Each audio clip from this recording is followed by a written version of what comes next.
together as we sing this morning. Because Christ is my firm foundation. He's the rock on which I stand when everything around me is shaking.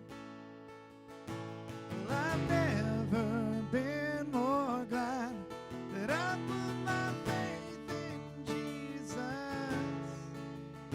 'Cause He's never let me down. He's faithful through generations. So why would He fail now? He won't.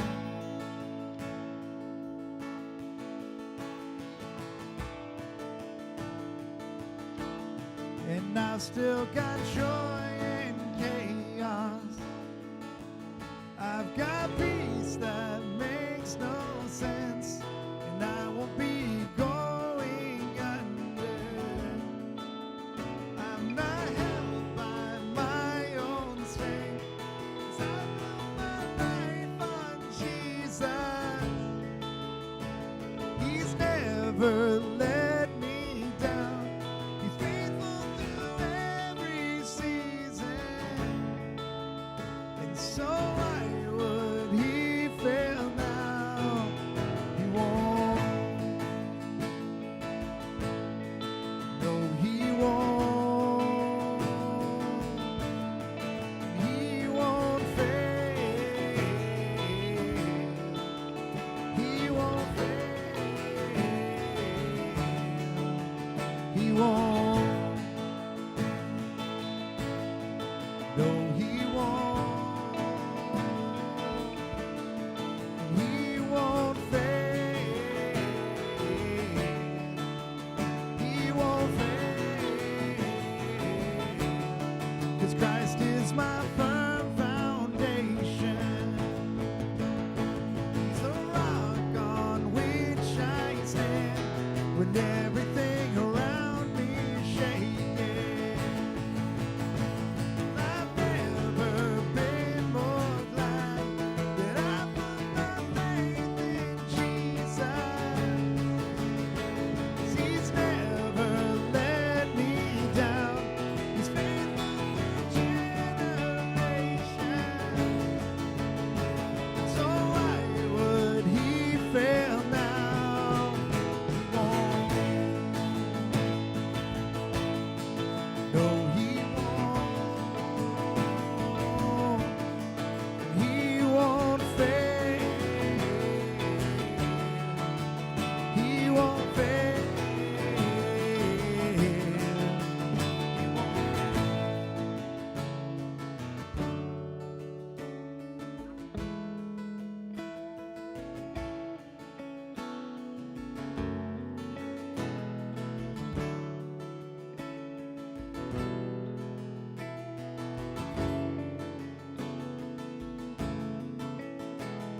The rain came, wind blew, my house was built on you, and I'm safe with you.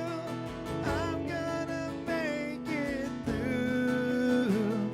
The rain came, wind blew, my house was built on you. I'm safe with you, and I'm gonna make it through. The rain came, the wind blew, but my house was built on you, and I'm safe with you, and I'm gonna make it through. Yeah, I'm gonna make it through. 'Cause I'm standing strong on you, and I'm gonna make it through. 'Cause my house is built on Christ is my firm foundation. He's the rock on which I stand when everything around me is shaking. Well, I've never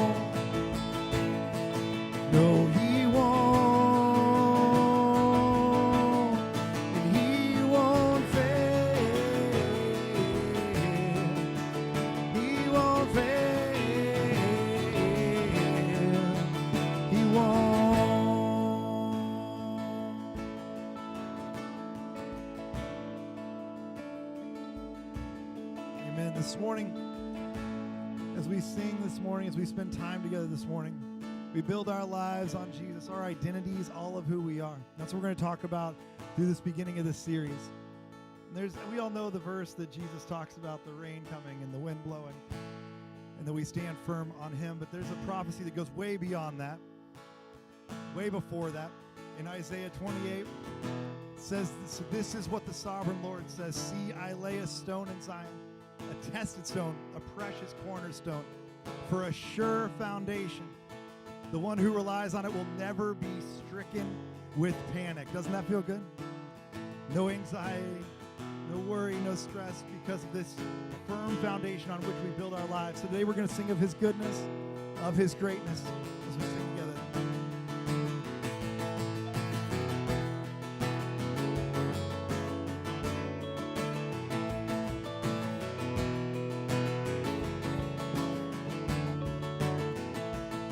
And I'm leaning on the everlasting arms that place me on the rock that stands. And I hold true to the one who breaks my fall and lifts me time and time again.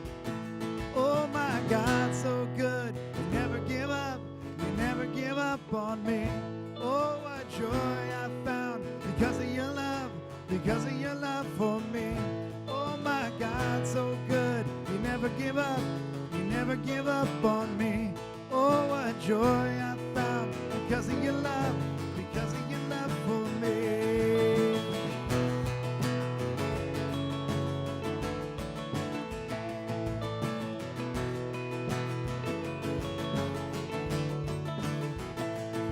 And this freedom purchased by the highest price, and this grace outweigh all my shame.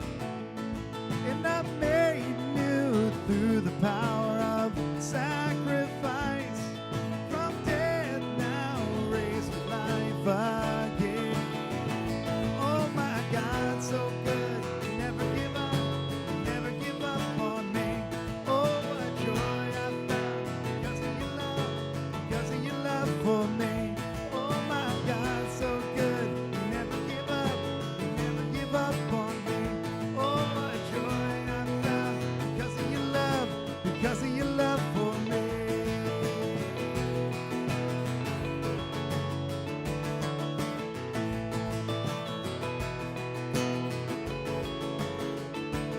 Sing this together. I'm not a slave. No, I'm not a slave to sin, so I'm singing that you are good. And buried with Christ to rise in your freedom, 'cause you are good. When you make a promise, Jesus, you keep it, 'cause you are good. So I'll praise your name as long as I'm breathing, 'cause you are good. Sing that again now. I'm not a slave to sin, so I'm singing that you are good. And buried with Christ to rise in your freedom, 'cause you are good. When you make a promise, Jesus, you keep it, 'cause you are good. So I'll praise your name as long as I'm breathing, 'cause you are good.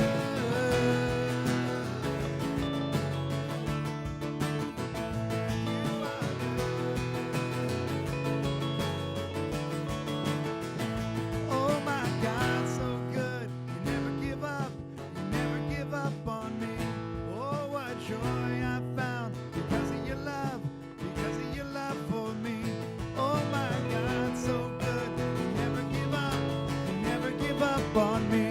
Oh, what joy I found because of your love for me. Oh my God, so good, you never give up on me. Oh, what joy I found because of your love for me. Oh my God, so good, you never give up on me. Oh, what joy I found because of your love for me. And I'm not a slave to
whose love endures through generations. I know that you will keep your covenant. And I'm calling on the God of Moses,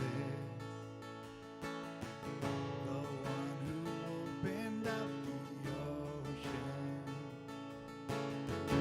I need you now to do the same thing for me.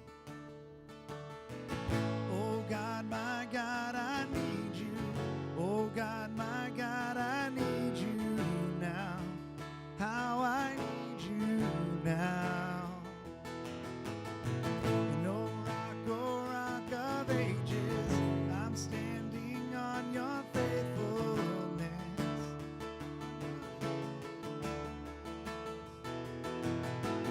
And I'm calling on the God of Mary, whose favor rests upon the lowly.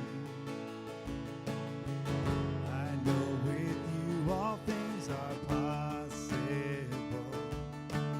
And I'm calling on the God of David, who made a shepherd boy courageous. And I may not face Goliath, but I've got my own giants. Oh God, my God, I need you. Oh God, my God, I need you now.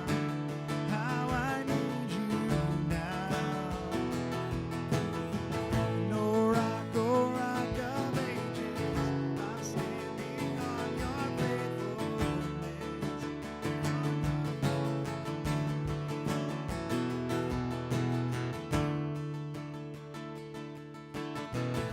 You heard your children then, and you hear your children now. You are the same God. You are the same God. You answered prayers back then, and you will answer now. You are the same God. You are the same God. And you were providing then, and you are providing now. You are the same God. You are the same God. And you moved in power then, God move in power now. You are the same God. You are the same God. You were a healer then, you are a healer now. You are the same God. You are the same God. You were a savior then, God be a savior now. You are the same God. You are the same God. Oh God, my God, I need you.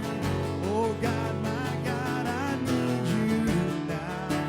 How I need you now. Oh rock of ages, I'm standing on your faithfulness. On your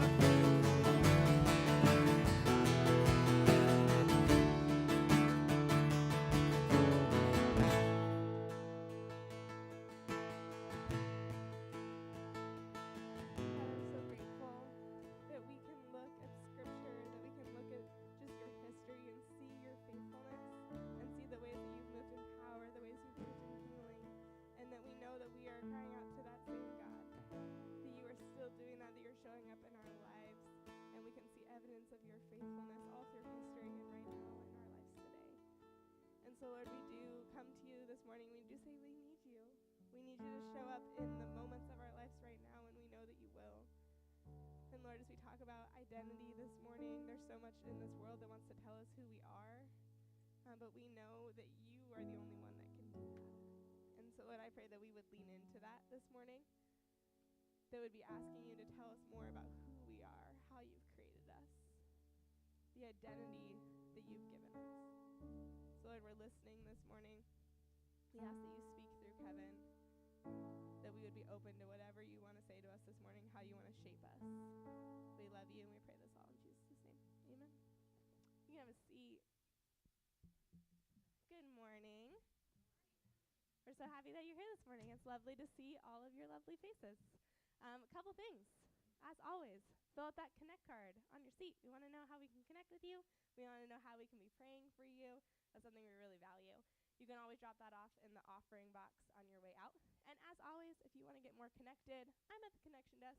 And whether that's like your first or second time here, or you've been here forever, there's always ways to take a step forward, and we want to talk about that. So please just come chat with me. I would love to talk more about that with you. And then, as always, we really appreciate your generosity in the ways that you give to this community. So there's a few different ways you can do that.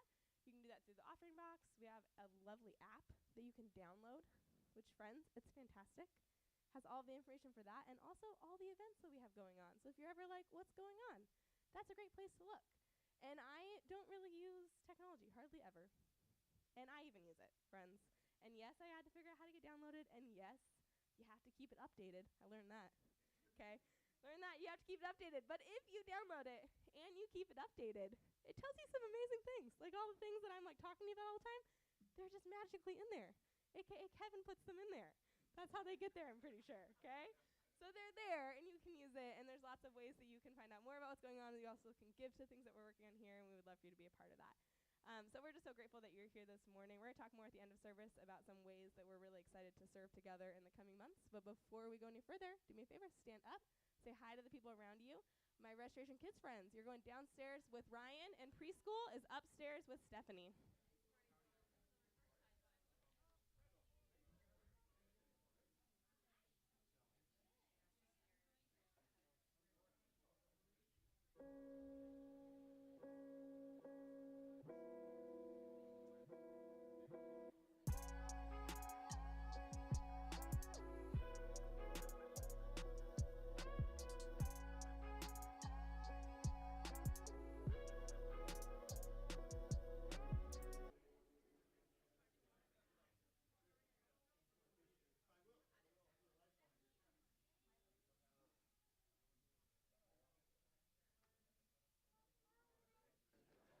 Well, good morning. Good morning. If you would, so we've been trying this practice out here, and if you would you stand with me?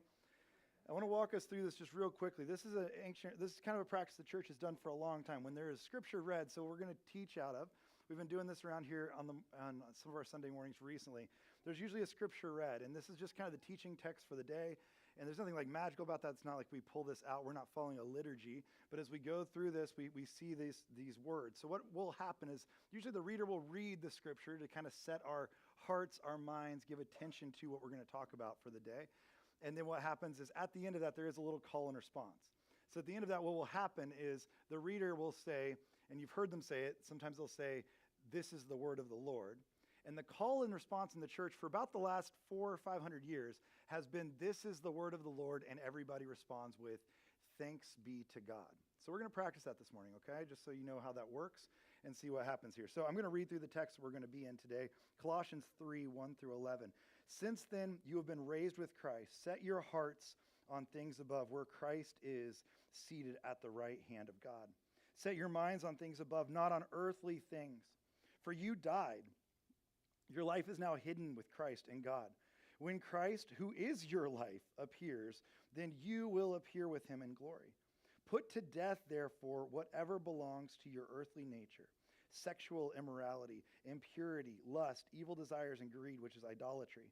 Because of these, the wrath of God is coming. You used to walk in these ways in the life that you once lived, but you must also rid yourselves of all such things as these: anger, rage, malice, slander, filthy language from your lips. Do not lie to each other, since you have taken off your old self with its practices, and you have now put on the new self, which is being renewed in knowledge and in the image of its creator. Here there is no Gentile nor Jew, circumcised or uncircumcised, barbarian, Scythian, slave or free, but Christ is all and is in all." At that point, the reader would say, "This is the word of the Lord," and it's your responsibility to say, guys, that was really good. That was like really good. For a first try, that was really good. So that's how that works. All right, you may be seated. Thank you so much. So this morning, as we begin, we're kind of doing a new series here, and I'm gonna be honest with you. The next 6 weeks, we're just doing this series as we get ready for the summer, and this one might just be for me. I'm glad you're here for it, but it might be one that I need to hear as much as anybody. I think we're in a time, and this is all just my reflection on where we are as not just a church, but as a culture. And what I see of kind of the mess, and really the mess that we're going to talk about today specifically, is the mess around kind of personal, like where we fall short, but because of our identity not being properly stewarded and properly seen. Now, for many of us, some of you right now, you're going through the identity class on Sunday nights. That's great. And this is like, in addition to, this will not take away from this, will only add to the conversation. And this week, we're going to look at kind of the mess of me. That's what today is about. Next week, we'll look at the mess of we, how that starts to show up in the church. We'll start to look at where that mess comes from. I do believe there is, and I'm not trying to over-spiritualize or make things weird, but I do believe there's an enemy that creates some of those things. We'll get into that. And then kind of how do we clean up that mess together? What is the church's response to start to clean those things up? That's kind of the goal of what we're going to do over the next 6 weeks. And just what I see happening in our culture, I think this is an important thing for us to get through and understand. And for me, and in just my own life, I've been kind of struggling. I've always dealt with these things. Maybe you have too. You've had moments where you've been like, what am I doing here? And before we start, I just want to read one quick scripture out of Song of Songs as we set up what we're going to talk about today. This is Song of Songs. If you've ever read through the Bible and you've gotten to Song of Solomon or Song of Songs, you've gotten to that moment. Has anybody read through Song of Songs? Because it's steamy. There's a lot going on in there. I remember the first time I was reading through the Bible when I was in high school. I read through, like every year I read through, but this year I was reading through it. And as I was going through it, I got to Song of Solomon. I was like, ooh, somebody spiked my Bible. Like, you're not allowed to talk about this. Things got happening here. But there is this verse, and the whole thing is about how God, it's really a story. Yes, it's about a love and a lover. It's about this whole story that before Taylor Swift ever wrote things about lovers, this is where it began. But the idea was that it was about us and our relationship with God. It's metaphorical about that. And I love this verse. It just says, I belong to my beloved, and his desire is for me. That his desire is for me. And I don't know if you feel like that's true about you, but I wanted to let you know that's where this all begins. A few years ago, when I was in high school, which was more than a few years ago now, I'm old. But when I was in high school, I'll never forget, my sister-in-law, she has always been a big part of my life. She has been a person who's been around for a long time. My brother got married when I was fairly young. He was fairly young as well, but I was fairly young. And so she's been in my life for a long time, and she can just talk me into doing things. You have this person, anybody know this person in your life where you're like, they just talk you into things. And you're somehow like, I guess I'll do that because you said I'll do that. There was a game she would play all the time, and she would have us in the youth group play this game. And it was a card game, which, I know, first of all, we weren't Christians because we were playing with cards. But if you would just take a deck of cards, and it was like war, where you would just like lay down a card. And if that card was, and I don't remember all the rules, I just remember this. If the card was like a spade, you had to tell her somebody that you really admired and why. If it was a heart, you had to tell her somebody you had a crush on and why. If it was a club, you had to tell her your deepest, darkest secret. I don't remember what the diamonds were, but I remember that if you did not want to answer the question, your option was that you could dance. You could just dance. I spent a long time dancing. And I remember like going through this game, and there came a moment where you're like, why am I doing this? Like, why am I just subscribing to this rule? Why am I in this game? One time I remember we were on the top of a big hill. We were walking along. There was just a big hill. And she goes, hey guys, let's play a game. You guys roll down the hill. Just roll down the hill. And I was like, well, what are you going to do? She was like, I'm going to stand here and sing, roll in, roll in, roll in, keep those doggies rolling. And she was like, that's what I'm going to do. So you guys roll down the hill. And sure enough, I'm rolling down the hill while she's just standing at the top watching us rolling, rolling, rolling. And I remember like being midway down the hill being like, how did I end up here? Why am I doing this? How did I get talked into this? Now, maybe you've had this moment. Honestly, maybe it's had bigger consequences than this. Maybe there have been things where you've done something and you're halfway through it or you're fully done with it and you look back and you're like, why did I do that? Like, how did I get talked into that? How did I end up in that moment? Maybe you've had stuff in your personal life or in your work life. Maybe there's been things that you've made decisions in your work life and you've been like, how did I end? Why did I do that? Where did that come from in me? What made that happen? Maybe you've had things in your family, maybe as a parent, or maybe even as a child. You've had things that you've said or done and you've been like, why did I react that way? Why did I handle it that way? As a parent, this happens honestly more than you care to say, right? Is the way you react to something or the way that just a gut reaction to something, it maybe has lasting ramifications because you're always worried, like, what is the thing they're going to talk about me in counseling about? Like, what's the thing that I have messed up, right? Like, you know that it's just a built-in cost with your child now that they're going to go to counseling, you're going to have to pay for it. What is the thing that's going to come up? You never know what it is, right? Every day is like a landmine, like that you're waiting to step on. It's just like a yard full. Like I feel like parenting is just a yard full of rakes, and you're just going to step on one of them and just get hit in the face. Like it just feels like that's what it is, right? And I feel like, maybe it's something in your personal life where there's been some things where you've said something or done something. You've made choices that you're like, I don't know how I ended up here, and I don't know why I made the choice that I made. This whole thing, and really if we boil it down, in my opinion, it comes back to what C.S. Lewis once wrote about. That he says that he wrote once, and he said the human history, all of human history, is the long, terrible story of man trying to find something other than God which will make him happy. Just that's what the whole human history is. And in other ways we see this play out. And really, I would say that one of the best definitions I've ever seen of this is by a monk. His name was Thomas Merton. If you're not familiar with Merton, he was a Trappist monk who lived in the 1900s. And he was a guy who was very, very bright. And he wrote a lot of things. In fact, in 2015, Pope Francis was called to speak to our Congress. He was in our Congress here in the U.S. And when he went to Congress, of all the things he could have quoted, he quoted Thomas Merton as one of his foundational authors that he looked to. And Merton writes a lot about this idea of the true self and the false self. Now, there's also, this happened early in the 1900s. I would actually say that psychology kind of took this and co-opted it. A guy named Willicott took this, D.W. Willicott, I don't know if that rings any bells with psychology people in the room, but he kind of took this and adapted the idea of true and false self. But really, this true and false self, this idea that we have a true self that is anchored, and his idea is it's anchored in the character and the personhood of God. That's our true self, and everything else is a false self. He says this, he said in one of his writings, he said, there is no evil in anything created by God, which sounds to some of us very hard to deal with. But he says, nor can anything of his become an obstacle to our union with him. Like these things should not be obstacles. But he says, the obstacle is in our self. So do you see the difference here? And I'm just going to make a quick distinction. What we look at when we see ourselves separated from God is we blame everything else. It's the world's fault. It's the culture's fault. It's the marketing's fault. It's my spouse's fault, which is the go-to, right? It's the way that they treated me. It's my boss's fault, my kid's fault. Do you see what he's saying? No, that's not where the issue is. The issue is not with them. The issue is within.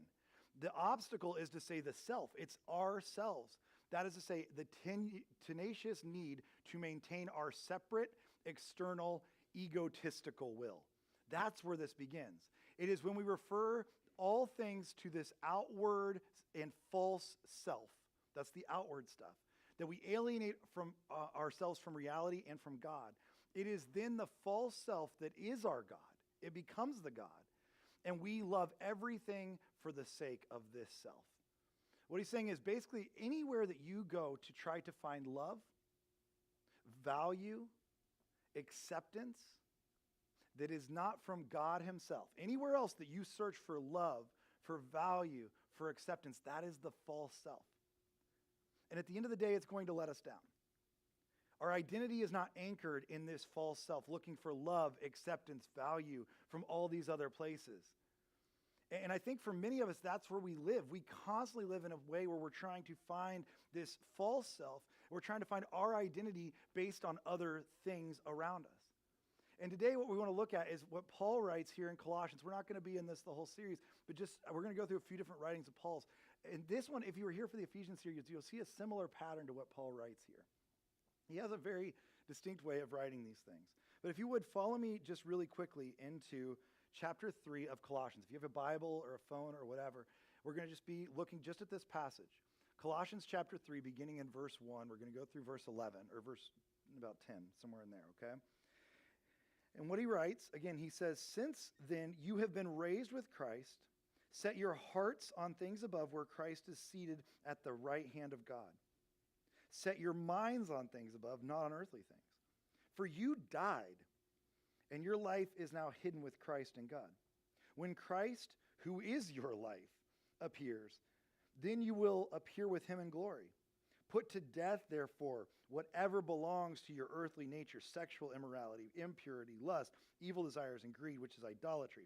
Because of these, the wrath of God is coming. You used to walk in these ways in the life you once lived, but now you must also rid yourselves of all such things as these: anger, rage, malice, slander, and filthy language from your lips. Do not lie to each other, since you have taken off your old self, or in some cases, the way we would read this is the false self. You've taken off the false self and your identity and all of those practices that come with it, but now you have to put on the new self, the new identity that is within God, which is being renewed in the knowledge and the image of who? Its creator. That's where the true self lies, the image of the creator, the identity that it's been given.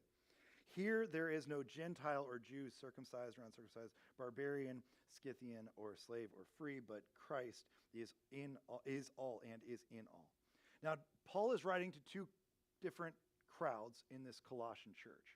We know that there's kind of two different groups there, and they might be identifiable today. You might be able to pick them out even in our own culture. There's one group that's called the Epicureans. If you're not familiar with the Epicureans, they are the people who really live for today, forget about tomorrow, don't worry about it, c'est la vie, like whatever you want to do, it goes.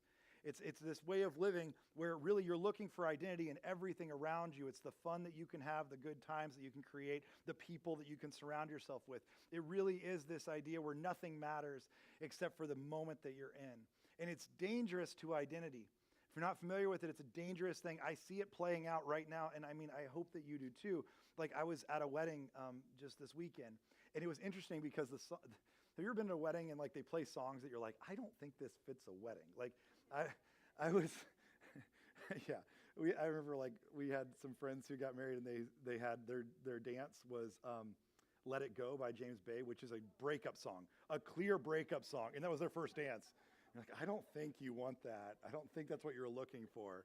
Or like, I did a wedding a few months ago where I got done with the wedding, and you know, the exit music starts to play. And it's usually this big triumphant song, and this beautiful orchestral music starts playing as the bride and groom are leaving. And I was like, oh, this is a really pretty song. I was like, it sounds familiar. What is this song? And I'm listening for the beginning of it. I'm like, this sounds really familiar. It's really pretty. And then all of a sudden I hear it build up to the climax of the song. It goes, do, do, do, do, do, do, do, do, do, do. And I was like, wait, that's Jurassic Park. That's the Jurassic Park theme. And I went to the couple. I was like, did you choose that? And they were like, no, we did not. And I was like, well, you should have clarified with the DJ what was appropriate song. But one of the songs I heard at this last wedding is they were just playing it during the reception, but I listened to this song, and I get what it's trying to say, possibly, but it's also a dangerous message, and it's a popular song. It's on the radio a lot. It's by a person, I think, called Lauv, L-A-U-V, and the song just says, I like me better when I'm with you. Okay, do you hear that? Do you hear, like, sounds good. Like, I like it when we're together is one way to read that. The other way to read that is I don't like myself alone. I don't like myself. I don't know if you know how a healthy relationship is built, but it's going to come from two healthy people, not from two people who only like themselves when they're together. It's a dangerous recipe, right? Do you hear what's happening in this? Like, I love in the 1975, they have a song, and honestly, it's one of the best observations, I think. And honestly, when I heard the line, it hit me between the eyes. It's in a song called Ugh. It's just Ugh. And the line says, hey, and he's writing to himself. He says, hey, boy, stop walking around the room using other people's faces as a mirror for you. This is how we live a lot of our lives, the Epicurean version of things. Just find the something else that looks good, the happiness around you, and just cling on to that and hope that that is your mirror. That's you that you see in that mirror, right? If you want to just go further back and you want just like, not the deep cuts, but you want like the big stuff, I mean, just read the lyrics to Karma Chameleon by Culture Club, right? Just blend in, just have a good time. That's what this is all about, you know? And that's one side of the argument. Now, the other group that Paul is writing to is a very conservative Judaism following group. The Judaism in this Colossae church is actually very strong. And what's interesting is they are also, I know it sounds like only the Epicureans would have a false self, but I would challenge that actually the Jews have a false self as well. And their false self is found in religious ritual and rites and regulation, because they can prove that they are good enough to do the work, and therefore they have an identity that's been based around this culture that they've created, right? And we see this happen to many of us. We start to think if we check all the boxes, we now are good. Our identity is secure because we've checked off the religious boxes that it takes. And as you know, I mean, we could talk about this all day, but as you know, this is what exactly plays out. We've talked about it before in this room in the prodigal son story, right? Jesus talks about two sons, not one. The prodigal son gets all the credit. He's the main character for many of us, but there's two sons in the story. And both sons have a distance from the father. The first one just comes and says, "I wish you were dead, give me my stuff," and he leaves with said stuff. He wants the father's stuff without the father, but if you pay attention, there's also an older son who comes to the father and says, "Hey, I've been here doing everything right this whole time. Everything you have belongs to me." Do you see? Both of them want the stuff of the father, but they don't want the father himself. And the one who gets the party is the one who admits that he needs a savior, because the other one thinks he saved himself by doing everything right. Both groups are in a spot where their identity is missing because they do not have the Father as the center of it. They're trying to make their identity on their own. And what happens right here is you see both sides of those people. They're looking for love, for value, for acceptance from other places, and that is a false self. And so what Paul does is he writes very specifically to both groups, though, and brings them both in. And he tries to reframe everything that they know. And look at the first thing he does. So first thing I want you to see. He begins with the first idea. He says, set your hearts, or set your minds. And we're going to say both of these are going to happen. So if you look at the first couple verses, let's just walk through the first couple verses. He says, set your minds. So since then you have been raised with Christ, set your hearts first on things above, where Christ is seated at the right hand. And then verse 2, set your minds on where? Things above also. Hearts and minds need to be set in the right place. Set those on things above. Why is this? First of all, I do believe that what you believe in your heart and your mind is how you will behave. Paul does this every time he writes. He does not come in with a list of do's and don'ts until he has first talked about the identity of the person. If the belief is not there, the behavior will not follow. And so many times we want to do this the opposite way in the church, by the way. We want to tell you the do's and don'ts. We don't want to set the foundation of identity first. And so he says, no, let's set the identity, because how you believe is how you'll behave. And he says, set your hearts on what? Things above. And your minds on things above. And if we're being honest, and again, we'll get into this later in the series, but I believe that this is one of because when we fight and when we have thoughts that live on this earth, and this is where our hearts and minds are, this is where the enemy has the most dominion. He does not have dominion of any sort in the place like heaven. This is kind of his operating grounds, and we're playing in his territory. If you ever read Evagrius, who's one, Evagrius is the one who, if you remember, he was a monk in the 8th century or the 4th century who went out to combat the devil. So he was a monk, and he had fallen into a rough way of living as a monk. He almost had an affair with a wife of a ruler in the area he lived in. And so he, after almost having this affair and realizing what he'd done, he said, I need to go fight the devil like Jesus did. And Evagrius goes to the desert for 40 days and fasts and prays and tries to fight the devil. And he wrote a book, and the book is really pretty interesting, actually.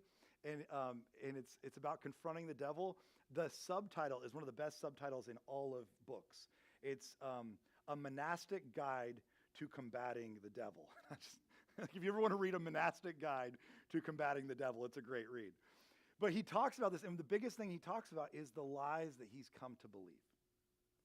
That he's come to believe lies that have been sold to him as truth.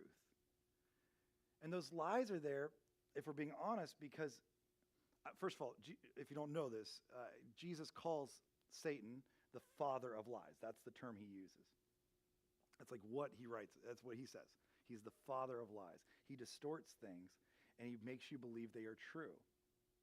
And what we see, like even in John Mark Comer's book, Live No Lies, which is a great book on this, by the way, he says, Jesus sees our primary war against the devil as a fight to believe just truth over lies. That's our biggest fight with the devil. The biggest fight we have is not that he's going to do evil things to you or give you a disease or make terrible things happen. That's not actually the biggest fight. The biggest fight is just that he's going to try to make you believe things that are not true, and specifically not true about you. And you know when we're going to believe him is when we think our identity is wrapped up in them. When he can confront our identity, that's where he's going to begin. We talked about this in the identity class this last Sunday, but one of the things you see right off the bat, what does Jesus do? He gets his identity from God. He's told, you are the Son of God. I'm proud of you. With you, I'm well pleased. And the very next thing, he's in the desert with the devil. And what does the devil say first thing? If you are the Son of God. Wait, we just cleared this up like a few verses ago. But what does he attack first? He doesn't attack his actions. He attacks his identity. If you are the Son of God. That's where this begins. And it's concerning to me because what Paul's saying here is we can't live with our identity being based on this earth, because that's going to only lead to a false self. Over and over again, we are going to look for value and acceptance and love of the things of this earth, and we're going to miss the identity that's been given to us by a Father who loves us very much. So he says, set your hearts on things above. Set your minds on things above, not on earthly things. Then he says in verse 3, for you died, and now your life is hidden with Christ in God. I just want you to see this real quick. He says, for you died. Like that part's over. That part of you is dead, and now you live in a spirit, not in a flesh form. And I want you to see, he gives us three things here. He gives us a past, he gives us a present, and he gives us the future, all in these two verses. I love it. There's like a story part of your brain that's always looking for kind of a whole storyline. He gives you all three of those things in these two verses right here. He says, for you died, past tense, that happened. You have died.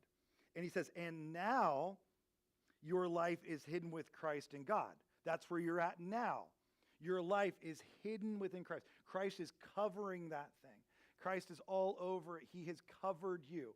That's where you're living now. And then he says, when Christ, who is your life, notice that you're not your life anymore. Earth is not your life anymore. Christ is your life. When Christ appears, then you will appear with him in glory. Not covered by the things of this earth, but with him in glory. Do you see this progression? He gives us this past, this present, and this future. You will appear with him in glory. Then, the second thing he gives us is now he says, set your actions. So now that you know what you believe, it's time to talk about how you behave. And he gives us a long list of things. So put to death, therefore, whatever belongs to your earthly nature, sexual immorality, impurity, lust, evil desires, and greed, which is idolatry. Notice it's idolatry. And what's interesting about the idolatry is I don't think he's talking about idolatry of things outside of you. I don't think he's saying when you do that, you're giving into the idols of this earth. I believe he's telling us you're the idol.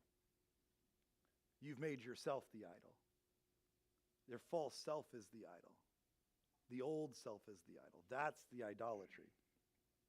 He says that is idolatry. But because of this, because of these things, the wrath of God is coming.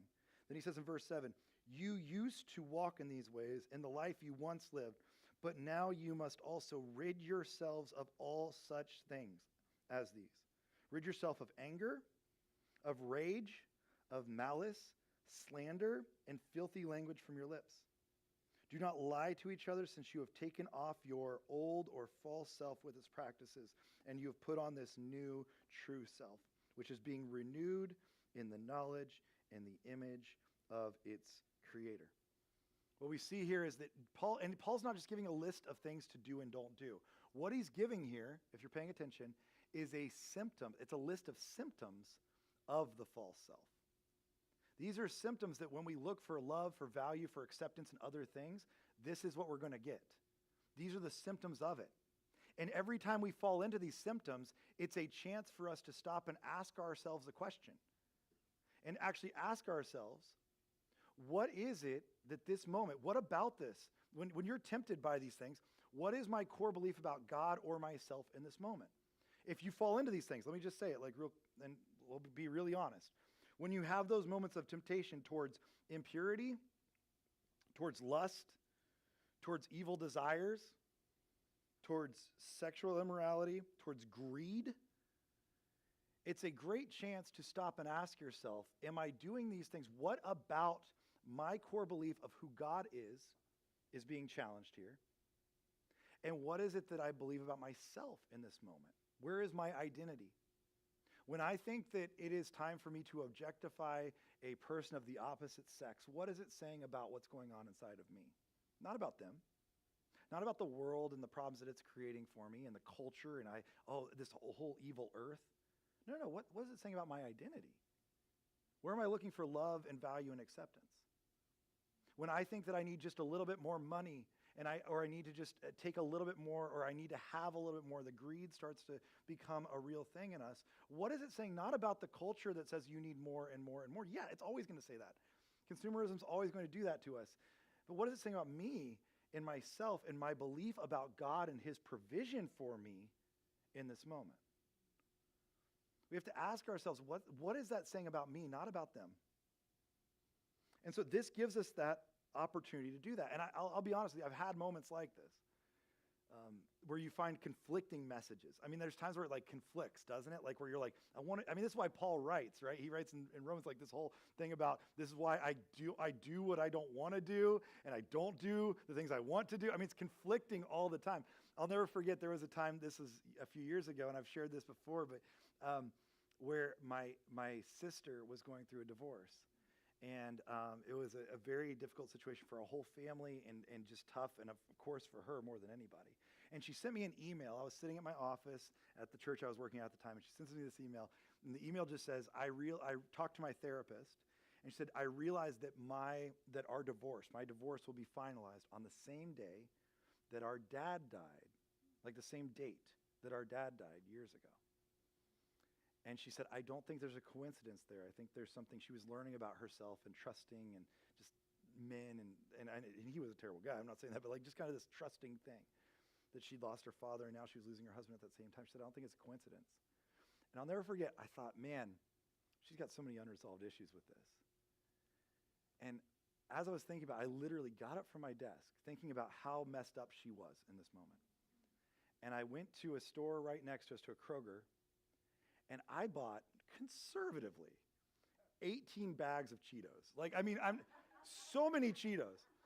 And like Oreos and soda, all kinds of stuff. And I came back to my office, and I put it across my desk. And I remember literally sitting there eating it, going, man, she's so messed up. I'm so glad that I have dealt with this. And I started to realize maybe I hadn't. Maybe there were some things, that I was having a hard time with on this too. Maybe I was taking it out in other ways. It's a time to sit there and say, but what is it about me that I can learn from this? And I understand that there's a lot of different ways to look at this, but this is why there's mixed messages within it. So if it's okay with you, let me give you just two quick things before we're done here. I want to talk about just really quickly enemies and remedies. Enemies that will come at us. And these are just top level, guys. These are not like, this is not an in-depth list. But there's a couple enemies that I see right off the bat, like really, really simply. One is, if we want to get really practical, one of the enemies I see is the identity of brands, of consumerism, of taking things in. I think it's and I'm talking really the idea of persuasion across the board. This is lust as well as greed. It is wanting more. It is taking more than what we are allotted. But there's an idea that we really, guys, our identity is so wrapped up, we don't even realize in the things around us. And this is true of me as well as it is of you. We live in a consumer-driven society, and this isn't new. We know this, right? And really around the turn of the 19th century, right after the Industrial Revolution, things really got cooking. It was the first time in the history of mankind, by the way, that it's believed that there was more supply than demand. Up until that point, we'd always had more demand than supply. Once the Industrial Revolution really took its toll, what we found was we actually had more supply than demand. So what happens? We have all this stuff. We got to sell it. And so we create ways to sell it. And this goes all the way back in our minds, guys. Just the ability we have to visualize things and to have a belief and an imagination. Yuval Harari, Noel, he writes about this a lot in *Sapiens*. It's a brilliant book about this. But he says one of the things he wants us to realize is that we are so enamored with the way our imagination works that we take things in. So what I mean by that is like, if you go back to the 1600s, you'll see the first corporation developed, right? The East India Trading Company in Britain. And it's amazing that it's the first time where somebody could say, I'm making a brand, I'm making a company, I'm making this logo, and it's bigger than one of us. So today, like Chase Bank's a fun example, by the way. Chase is the first business that ever made a logo that was not its name. So it just has that little, like, and you know it. You know what the logo looks like at Chase Bank, don't you? That little blue kind of circle-looking thing. You know what I'm talking about. I don't have to tell you about it. You know it. And that thing, what it was designed to do was it was the first time a name was not attached to the logo. And the CEO hated it. He was mad that it didn't say the word Chase until people started recognizing it on the street. And he was like, oh, that's great. And immediately he got cufflinks that were that shape because it worked for him. And we believe into these things. We kind of let ourselves into these things, believing that any of these things are what's going to be our identity. Because we need that culture around us that says that that is an identity. We don't have an identity in Christ, so we'll look for it anywhere else. And what we'll let people do is sell it to us. Sell us our identity. Go ahead and give that to me. For a certain price, you now have an identity. Do you see what's happening? And it's amazing because it's one of the few things we can do. Like if I were to say, if I was to say like there's a corporation and like let's say it's Ford or whatever, and Ford is making vehicles. Well, if I take the CEO out, does Ford still exist? Yeah. If I take even the vehicles away, does Ford still exist? Yeah, it kind of does, right? If I take away all their engineers, they still have a company. It's bigger than us. We believe into it. So we buy identity quite a bit. And we do this, and I'm not just saying it just about consumer brands. I'm saying it's true about lust. It's true about all the things we buy into, the things we allow ourselves to do. It's huge. The other thing I would say is one of the biggest things that I see right now, and this is just a personal opinion, is we allow ourselves to fall into identity politics. And we allow politics to swallow us up into its identity. And we have way too much allegiance to parties, politicians, and pundits, and we allow our identities to be wrapped up in those things way too often. There are some heartbreaking and harrowing studies out right now. The New Yorker just published an article called How Christian is Christian Nationalism? And what they have found, and this is legitimate study across the board, and this is not even from the New Yorker, this is like Pew Research, that has found that most people who would say that they want a Christian nation are not Christians themselves. I don't know how to break this to anybody, but it doesn't begin from the top down. Christianity has always begun from the bottom up, from individuals who decide to live their lives as Christians, and that makes effect on society, not the other way around. Laws do not make Christians. It's not how this works. In fact, we've seen that happen time and time again in the Bible, and it's the problem that Jesus comes to address, not the solution that he comes to bring. If you read other articles, there's a great article by Russell Moore, editor of Christianity Today, who put out an article a few months ago called "What Happens when the South loosens its Bible belt." And it found that people who would say that they are conservatives in this country, in the South specifically, I'm not talking about the whole country, but in the South, in this area, that those that are conservatives in this country, over 60% of them say that they will not even just do not, will not go to church more than once a year. That would make, just if you're doing the math, that would make the largest religion in the south of America, the south part of America, the largest religion is a political ideology of conservatism. It's a larger religion than Christianity in the south. We've replaced religion with conservatism. Our identity is wrapped in the wrong thing here. And we let it happen time and time again. The biggest thing I would say right now is that we have to be really careful because I was talking with my kids just this week. We spent a long time at breakfast one morning just going through Romans 12 and just spending time on the patterns of this world. What does Paul say? Do not conform to the patterns of this world, but be transformed by the renewing. That means like it happens more than once. It's not just a one-time decision to follow Jesus. It's a daily decision to put your identity in Jesus, the renewing of your mind. Because what's going to happen to that, let's say that you are a living sacrifice. What's going to happen to that sacrifice? A living sacrifice, guess what it's going to do? It's going to try to get off that altar because it's alive. And it's like, I don't really want to be burned up here. And he's saying, no, you have to choose to stay on that altar and give up those things. That's how you're going to be renewed in your mind every single day. These patterns are going to take over. So those are a couple of the enemies. Let's talk about some remedies. These are very, very simple, very, very simple. First is to listen to your life. I know that sounds like some kind of like Eastern religion, Buddhism thing, but I actually believe this, and this may sound terrible and completely anti-American. I don't believe that you can be anything you want to be. I believe you can be anything God wants you to be. There's a difference between those two things. You were born into a certain place in life. You were brought up in a certain family. You were raised with certain values or non-values. You were put around a certain thing. And that's not bad or necessarily good. It's just that's what's happened. You have been gifted with certain gifts and talents. You have been given a spiritual gift set if you are following Jesus. You've been given these things. There are specific things that you've been designed for. And many of us, we fight them with everything in us because we want something different. And I think we're trying to say, I want to be whoever I want to be. What about the life that God's already given you, the place he's already set you, the gifts he's already attained in you, the life that he's creating for you? We're creating more burnout right now. If you and just read, like, these are secular papers. I'm not saying like any of this stuff necessarily is Christian stuff. There's a great paper that happened a few years ago called the Burnout Society, and it's one of it really rocked the psychological community because it was by a young person specifically writing about what's happened in burnout, that we are more burnt out in our culture than ever before. And how does that happen? How is it that you as a young person have more opportunity than any time in the history of the world to do whatever you want, don't you?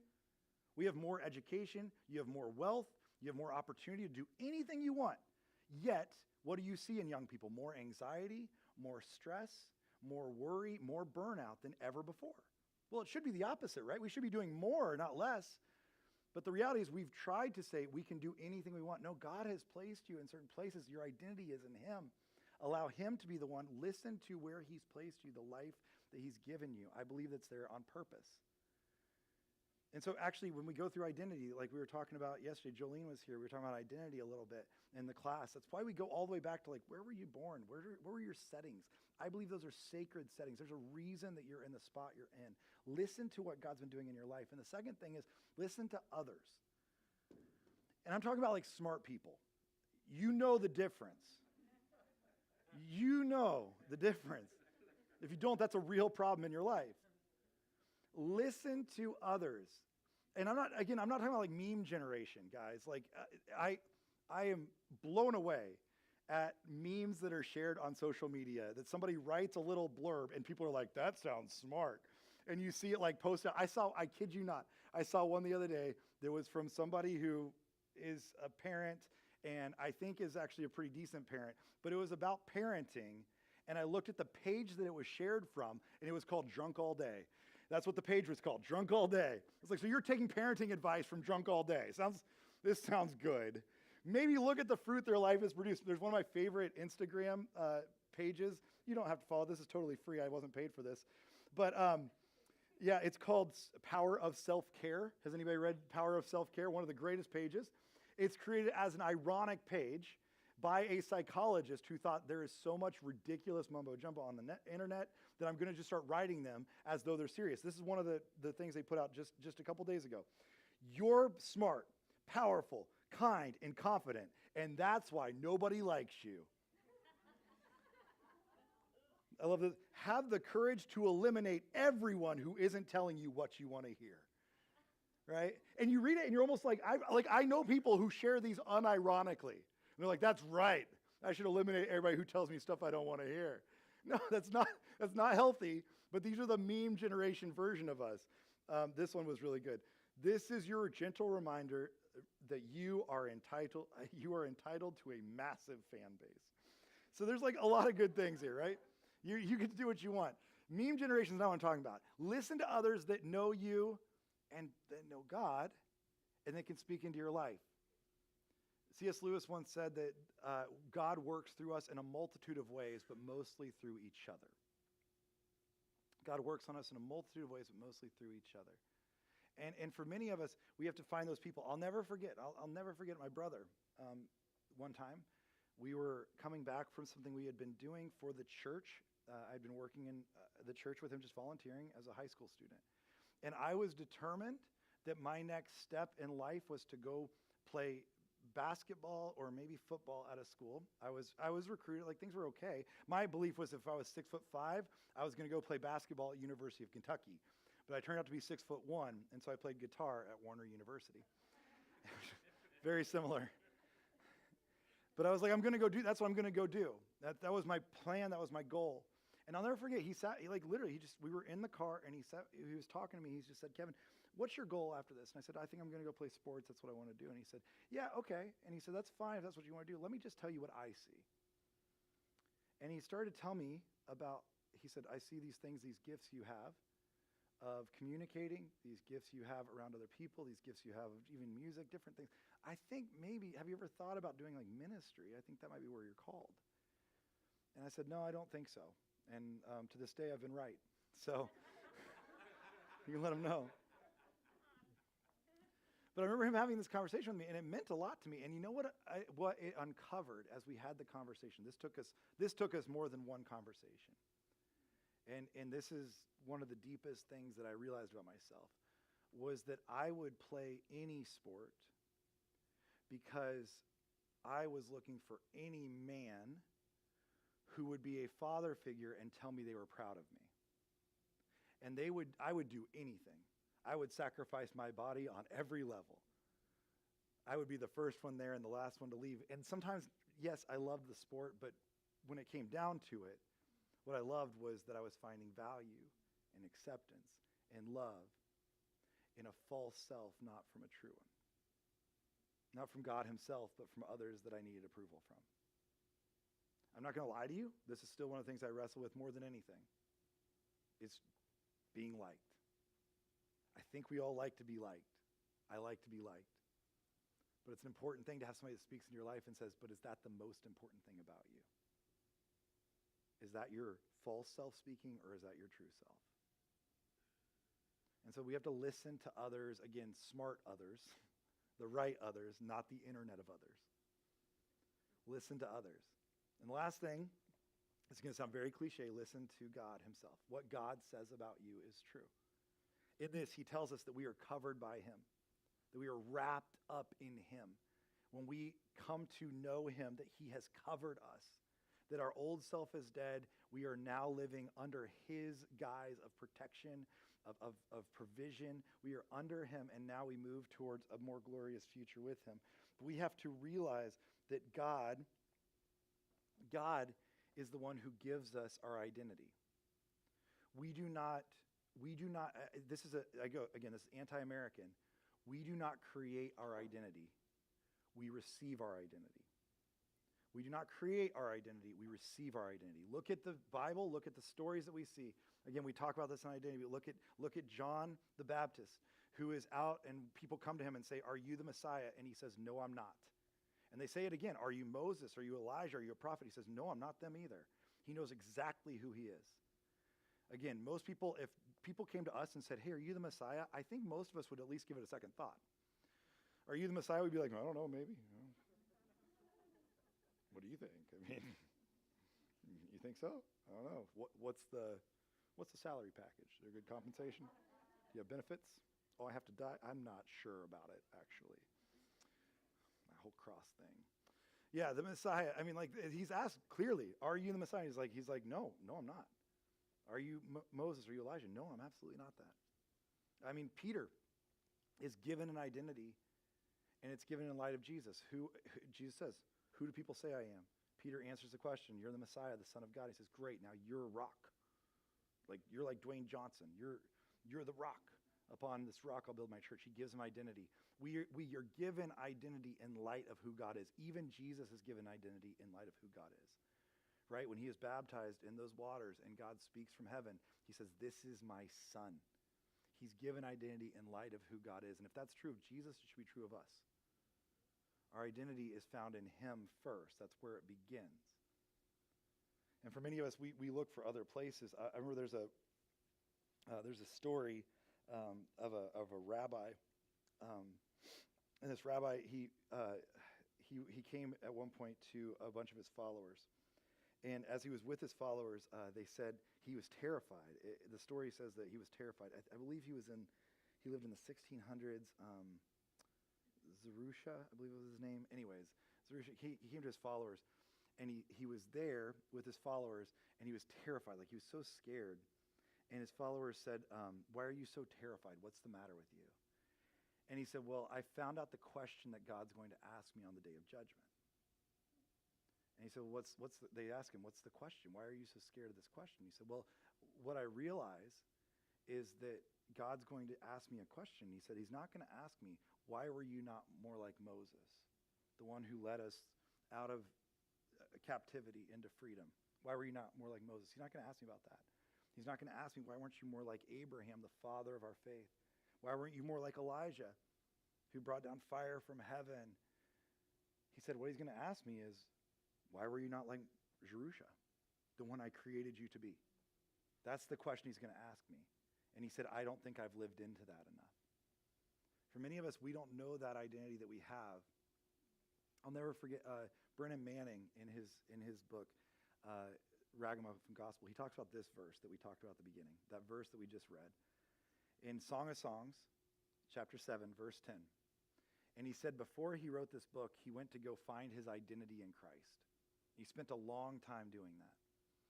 And he wrote this in Ragamuffin Gospel, which is one of the most transformational books you'll read. He says, my deepest awareness of myself is that I am deeply loved by Jesus Christ.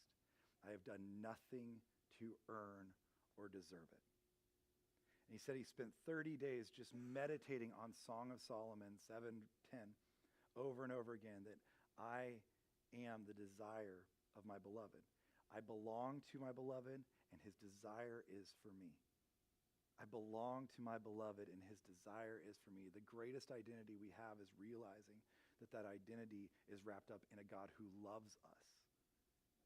And that's where our identity begins. We don't have to find value or acceptance or love anywhere but from the Father himself.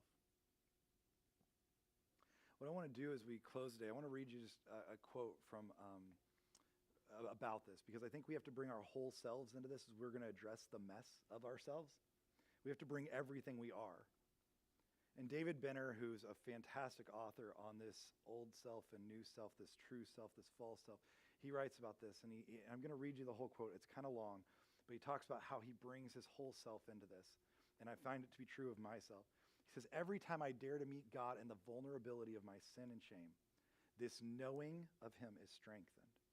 Every time I fall back into self-improvement mode and try to bring God my best self, my knowing of God is weakened. And he says, I only know divine, unconditional, radical, and reckless love for me when I dare to approach God just as I am. The more I have the courage to meet God in this place of weakness, the more I will know myself to be truly and deeply loved by God. And the more deeply I know this love, the easier it will be to trust as Christ did, preferring God's will So as we close today, what I want to do is just give you a second. These words are going to be on the screen. This is that Song of Songs, 7:10. And I want you just to repeat this to yourself, to remind yourself of your identity more than anything else, that you're loved, that you're valued, and you're accepted by God, and that's where your identity begins. And I want you just to repeat this phrase in your own mind. You can say it out loud if you want to whisper it to yourself. It's a whisper prayer is always a good thing. Or you can just repeat it in your mind over and over again. I belong to my beloved, and his desire is for me. If I need to know one thing about myself, it's that I belong to my beloved, and his desire is for me. So I'm going to give you a second. If you want to you can bow where you're at. You can speak it to yourself under your breath or in your own mind. Just remind yourself, I belong to my beloved, and his desire is for me. And then I'm going to close in a second with some singing of a song about our identity in Christ. And then our identity is found in him alone as we magnify him together.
Suddenly articulate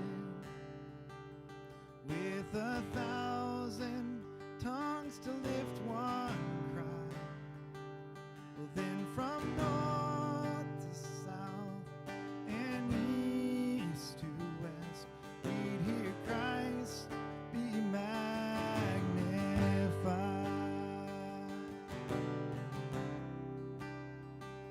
And were the whole earth echoing his imminent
stand strong and worship you. And if it puts me in the fire, then I'll rejoice 'cause you're there too. I won't be formed by feelings. I'll hold fast to what is true. 'Cause if the cross brings transformation, then I'll be crucified with you. 'Cause death is just the doorway to resurrection life. And if I join you in your sufferings, then I'll join you when you rise. And when you return in glory with all the angels and the saints, my heart will still be singing, my song will be the same. And oh, Christ be magnified, let his praise arise. Christ be magnified in me. Oh, Christ be magnified in the altar of my life. Christ be magnified in me. Oh, Christ be magnified, let his praise arise. Christ be magnified in me. Oh, Christ be magnified in the altar of my life. Christ be magnified in me. I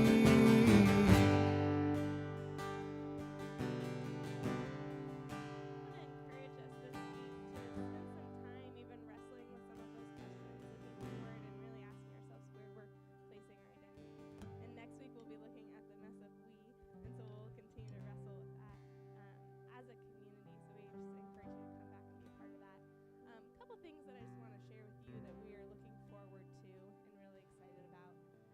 Coming up and through the month of May, we are going to be really focusing on getting to know the partners that we serve with, getting to know them because we are going to serve with them on a monthly basis, but also getting to know them in hopes that there are some areas that you may be like, God's stirring something in you of like, hey, I've created you to help with that, right? And so every week in May, we will be inviting one of our serving partners to come and to share a little bit about what they do, how we partner with them, and then how even maybe you will be partnering with them.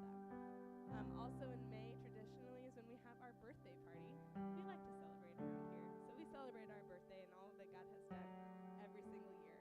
And one of the ways we celebrate is by giving back to our community. So we always collect what we call a give back offering, where every penny that comes in doesn't go back into the church, but goes to one of our serving partners. And so those are all things that we'll be looking forward to through the month of May. But I want to talk about them now because I want us to be praying as a community as we invite those people in, as we hear for them, that God would be stirring vision for us as a church, but also vision for you and what God might be calling you to as well. So we'll be doing that, and then through the entire summer, we will be serving with each of those partners 1 month at a time through the summer. So we're going to hear from them all of May, and then June, July, and August, we're really going to dig in and be serving, and also have a lot of ways for us just to meet up and build community as well. So we're really excited about that. So I just invite you to be praying about it with us as we look forward to that.